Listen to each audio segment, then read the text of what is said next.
Hello students, today's topic is partnership. In previous video we discussed about the joint Hindu family या Hindu undivided family business. In this video we will discuss about the next form of business organization, that is partnership. Partnership means साझेदारी, जैसे नाम से ही पता चल रहा है, because sole proprietorship जो बिजनेस होता है बेटा वो एक सिंगल पर्सन मैनेज करता है, but as the size of the business grows, as the scale of operation increases it needs more person to manage such business. तो ऐसा जो business जिसका size बढ़ जाए तो we need to add more persons to it as a partner. तो partnership क्या हो गया, वो business हो गया जो दो या दो से ज़्यादा लोग मिलकर जो है चलाते हैं और वो सारे प्रॉफिट्स जो हैं शेयर करते हैं. तो पार्टनरशिप की जो डेफिनेशन हो जाएगी वो क्या हो जाएगी बेटा, पार्टनरशिप इज द रिलेशनशिप या relation between the persons who have agreed to share the profits.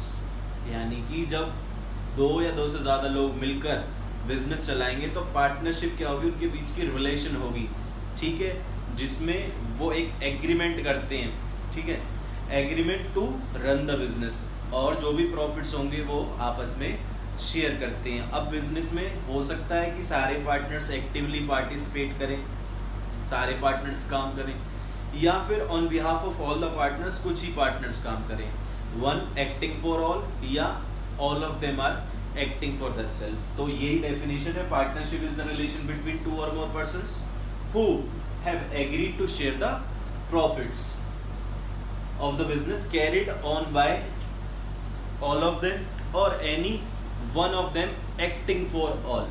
यानी कि कोई एक भी काम कर रहा हो सकता है सबके लिए, ठीक है, क्योंकि बिजनेस में ना बहुत सारे पार्टनर्स होते हैं, तो सारे पार्टनर्स जो हैं डे टू डे बेसिस पर काम नहीं करते. एक्टिवली जो कॉन्टिन्यूस हमारे जो एक्टिविटीज़ होती हैं, डिसीजन मेकिंग होती है, उनमें कोई एक या दो पार्टनर ही काम करते हैं, बट जो बहुत ज़्यादा इम्पोर्टेंस या फिर जो क्रूशियल डिसीजंस होते हैं उसमें सबकी कंसेंट लेना ज़रूरी होता है, तो वहाँ पर सारे पार्टनर्स मिलते हैं, उनमें उनका पार्टिसिपेशन होता है ऐसे क्रूशियल डिसीजंस में. तो यही पार्टनरशिप होता है, ठीक है बच्चे.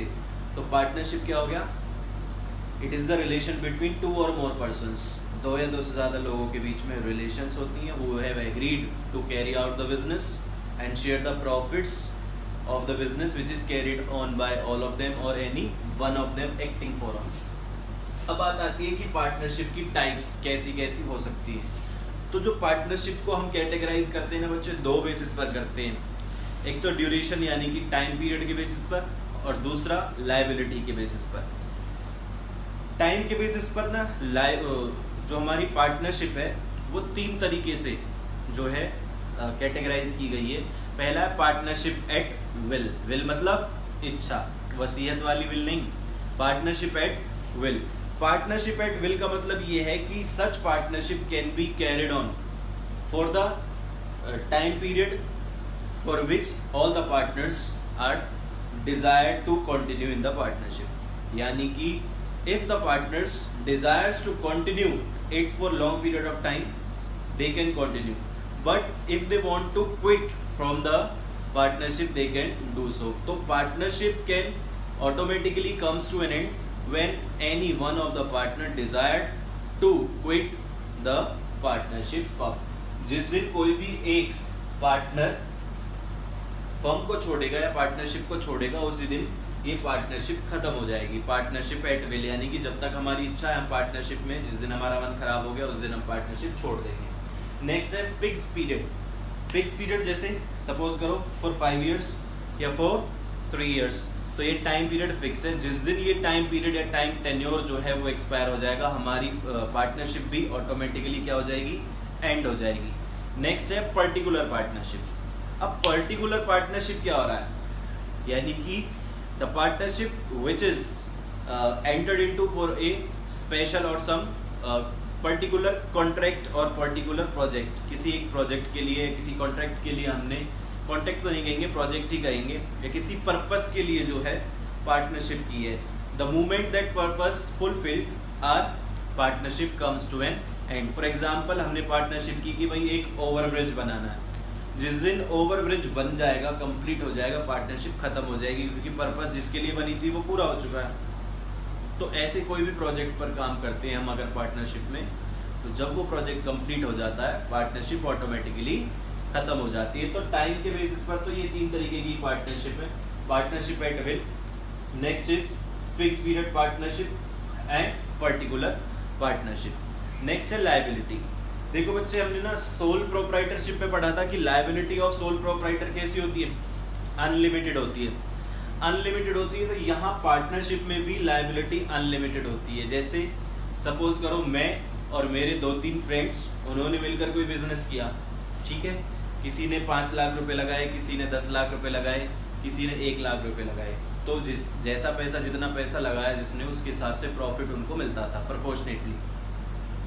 अब सपोज करो बिजनेस में 10 लाख का लॉस हो गया, ठीक है, 10 लाख का लॉस हो जाने की वजह से बिजनेस में, अब बिजनेस के ऊपर क्या हो गया, कर्जा हो गया। तो वो जो बिजनेस था वो हम लोगों ने चलाया था, हमारे डिसीजंस की वजह से लॉस हुआ।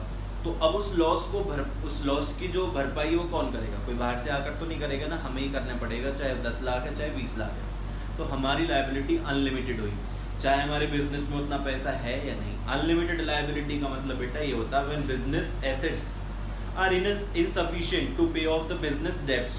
बिजनेस के जो कर्जे हैं, जो बिजनेस के क्रेडिटर्स हैं, उनको पे करने के लिए अगर बिजनेस के एसेट्स सपोज करो सफिशिएंट नहीं है, तो हमारे जो भी पार्टनर होते हैं उनकी जो पर्सनल एसेट्स हैं, उनकी जो निजी संपत्ति है, उसको भी बेचकर हम क्रेडिटर्स को पेमेंट करेंगे, ठीक है। तो यहाँ पर हमारी लायबिलिटी जो होती है वो कैसी होती है, अनलिमिटेड होती है। तो लायबिलिटी के बेसिस पर 2 तरीके की पार्टनरशिप है, एक तो जनरल पार्टनरशिप जो हमने अभी डिस्कस की कि पार्टनरशिप क्या होता है, जहाँ पर लायबिलिटी सबकी ही अनलिमिटेड होती है, जहाँ पर रिस्क बियरिंग होती है, सबको रिस्क होता है और सब बराबर का ही रिस्क बियर करते हैं, या जो भी उनका एग्रीड रेशियो होता है उसमें। तो जनरल पार्टनरशिप में सारे पार्टनर्स की लायबिलिटी कैसी रहती है बेटा, अनलिमिटेड रहती है। वो कलेक्टिवली भी रहती है, यानी कि जॉइंटली भी और इंडिविजुअली भी। अब आप कहोगे सर जॉइंटली और इंडिविजुअली का मतलब क्या है, वो भी बता देता हूँ। जैसे सपोज करो 3 पार्टनर हैं, ए, बी और सी, इनका रेशियो सपोज करो इक्वल था, ठीक है, रेशियो इक्वल था।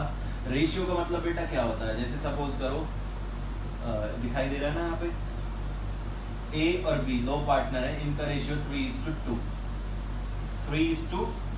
तो सपोज करो अगर इनको प्रॉफिट हो रहा है ₹50,000, तो 50,000 को 3:2 में डिवाइड करेंगे, मतलब 50,000 multiply by 3/5 and 50,000 multiply by 2/5।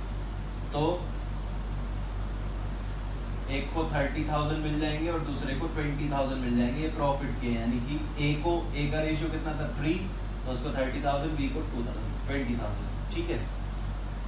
तो ये रेशियो होता है। वैसे ही जैसे प्रॉफिट बढ़ता है वैसे लॉस भी बढ़ता है। तो सपोज करो 3 पार्टनर थे ए बी सी, ठीक है, लॉस हो गया सपोज करो 3 करोड़ का, बिजनेस बढ़ा था, 3 करोड़ का लॉस हो गया, बराबर है, तो सब में बराबर बराबर उल्टेगा, 1 करोड़ लॉस इसको, 1 करोड़ लॉस इसको और 1 करोड़ लॉस इसको, तीनों को 1-1 करोड़ रुपए लॉस का।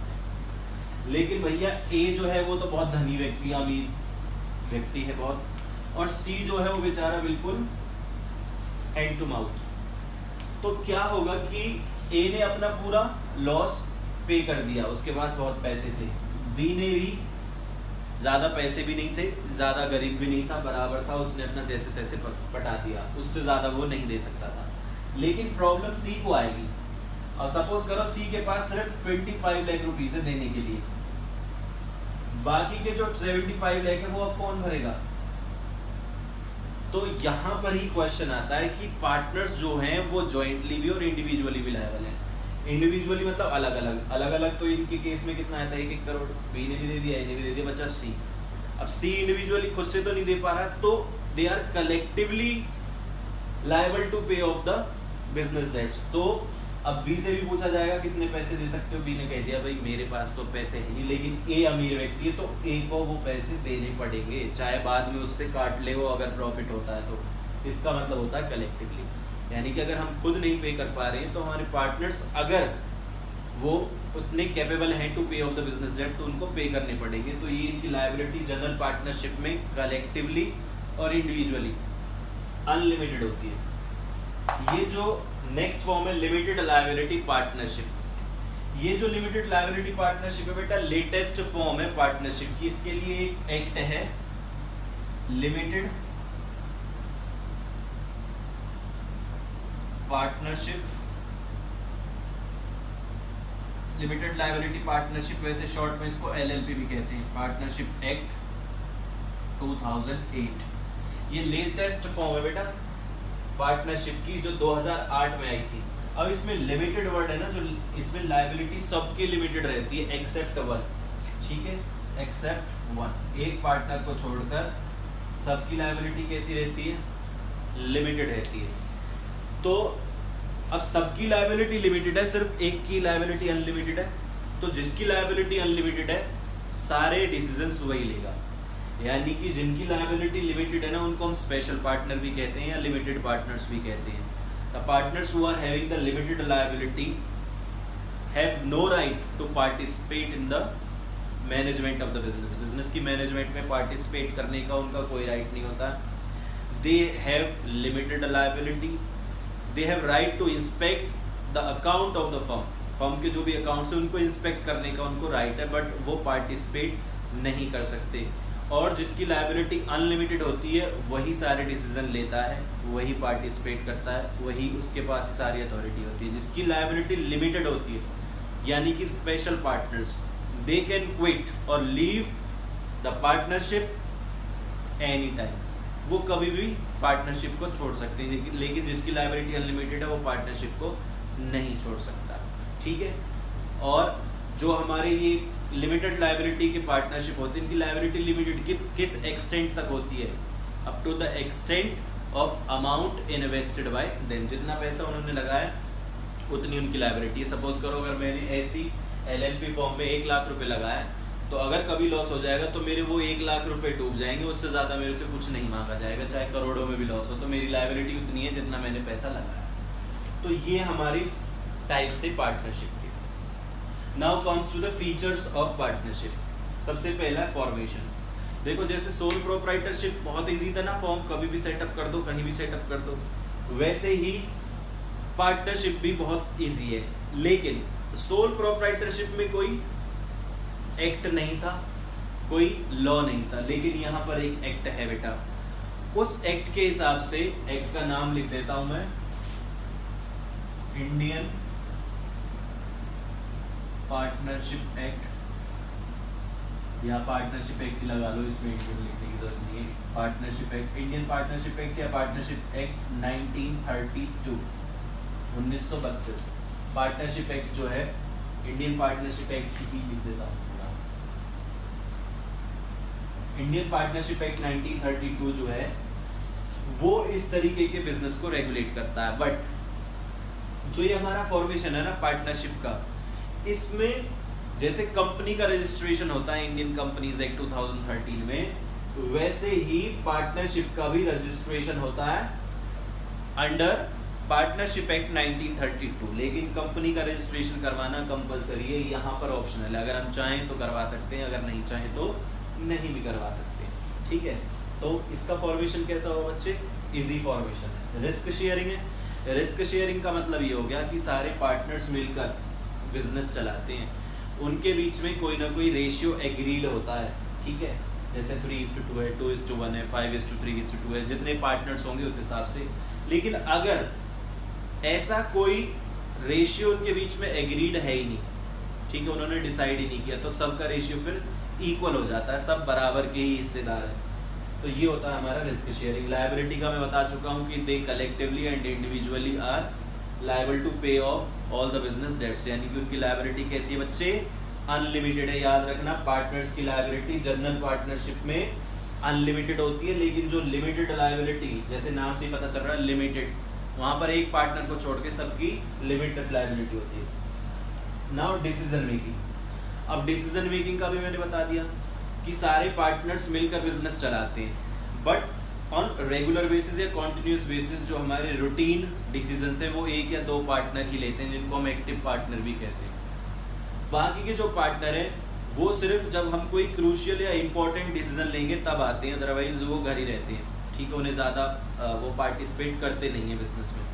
ठीक है, क्योंकि उनकी टर्म्स एंड कंडीशन पहले ही ऐसी होती है कि हमारे पास टाइम नहीं है ज़्यादा बिजनेस में पार्टिसिपेट करने के लिए, हम तो सिर्फ पैसा लगा सकते हैं। तो सारे कर भी सकते हैं और नहीं भी, लेकिन अगर सारे नहीं करते हैं तो उनको जब कोई इंपॉर्टेंट डिसीजन होता है तो उनको ज़रूर उसमें पार्टिसिपेट करना होता है। अदरवाइज डिसीजन मेकिंग कैसी होती है, बैलेंस्ड होती है। बैलेंस मतलब सबसे मिलकर जुलकर ही हम कोई भी डिसीजन लेते हैं। कॉन्टिन्यूटी का मतलब ये है कि जैसे सोल प्रोप्राइटरशिप में अगर सोल प्रोप्राइटर को कुछ हो जाए, जैसे डेथ, इम्प्रिजनमेंट, अनसाउंड माइंड या फिर कोई फिजिकल एलिमेंट हो जाए, तो वहाँ पर सोल प्रोप्राइटरशिप का सत्यानाश हो जाता था, यानी कि बंद हो जाती थी। यहाँ पर भी कुछ ऐसा ही है।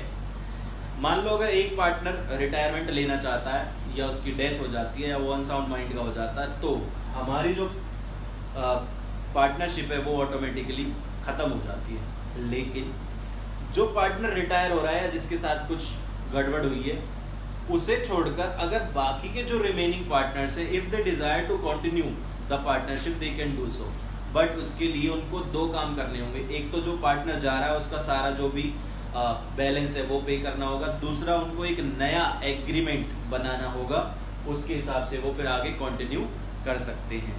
ठीक है। नंबर ऑफ पार्टनर्स, देखो मिनिमम तो 2 ही पार्टनर होंगे, single person can not be a partner.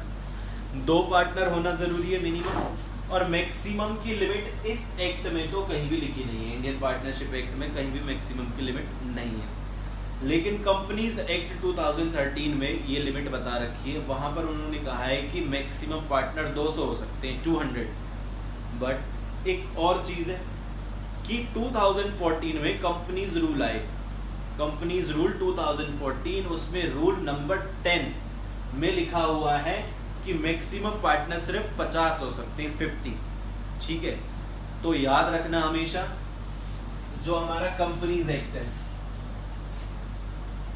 यहां पर लिख देता हूं, कंपनीज एक्ट 2013 का सेक्शन 464, कौन सा सेक्शन बेटा, 464, 464, उसमें तो लिखा है मैक्सिमम 200 पार्टनर्स हो सकते हैं, 200 पार्टनर हो सकते हैं। लेकिन जो रूल 10 है of companies rule 2014, companies rule 2014, उसके हिसाब से कितने हो सकते हैं बच्चे, 50 हो सकते हैं मैक्सिमम। ये दोनों बातें हमेशा याद रखना। आगे लास्ट है mutual agency relationship. Mutual agency relationship का मतलब क्या होता है कि there are 2 or more partners in the firm, they all actively participate in the firm, या कह सकते हैं they act for all, या all of them are acting for them, यानी कि कोई एक पार्टनर सबके लिए भी काम कर रहा हो सकता है या सारे अपने अपने लिए काम कर रहे हो सकते हैं। तो वहाँ म्यूचुअल रिलेशनशिप जो एजेंसी है, वहां पर जो हमारा पार्टनर है वो ओनर भी है और एजेंट भी है, फर्म का और दूसरे पार्टनर्स का। ओनर भी है यानी कि प्रिंसिपल भी है और एजेंट भी है, किसका, पार्टनरशिप फर्म का और दूसरे पार्टनर्स का। मतलब कैसे है, जैसे सपोज करो पार्टनर कोई एक किसी आउटसाइडर पार्टी से कोई डील करता है और डील फाइनल कर दी, तो डील फाइनल कर दी मतलब किसके बिहाफ पर की है, पूरी पार्टनरशिप के बिहाफ पर। ऐसा नहीं उसने अपने बिहाफ पर की है, बाद में दूसरे पार्टनर्स उससे ये नहीं कह सकते कि ये डील तो भाई आपने किया, हमारा इसमें कोई लेना देना नहीं है। ऐसा नहीं होगा, क्योंकि यहाँ पर म्यूचुअल एजेंसी रिलेशनशिप होती है, यानी कि a partner can bind all the other partners by his act, at the same time other partner can also bind him by their act, यानी कि वो अपने काम से उसको बांध देते हैं और ये अपने काम से दूसरों को भी बांध सकता है, because they all are the owner, यानी कि वो मालिक भी हैं और दूसरे जो हमारे पार्टनर हैं उनके एजेंट भी हैं। ठीक है, तो समझ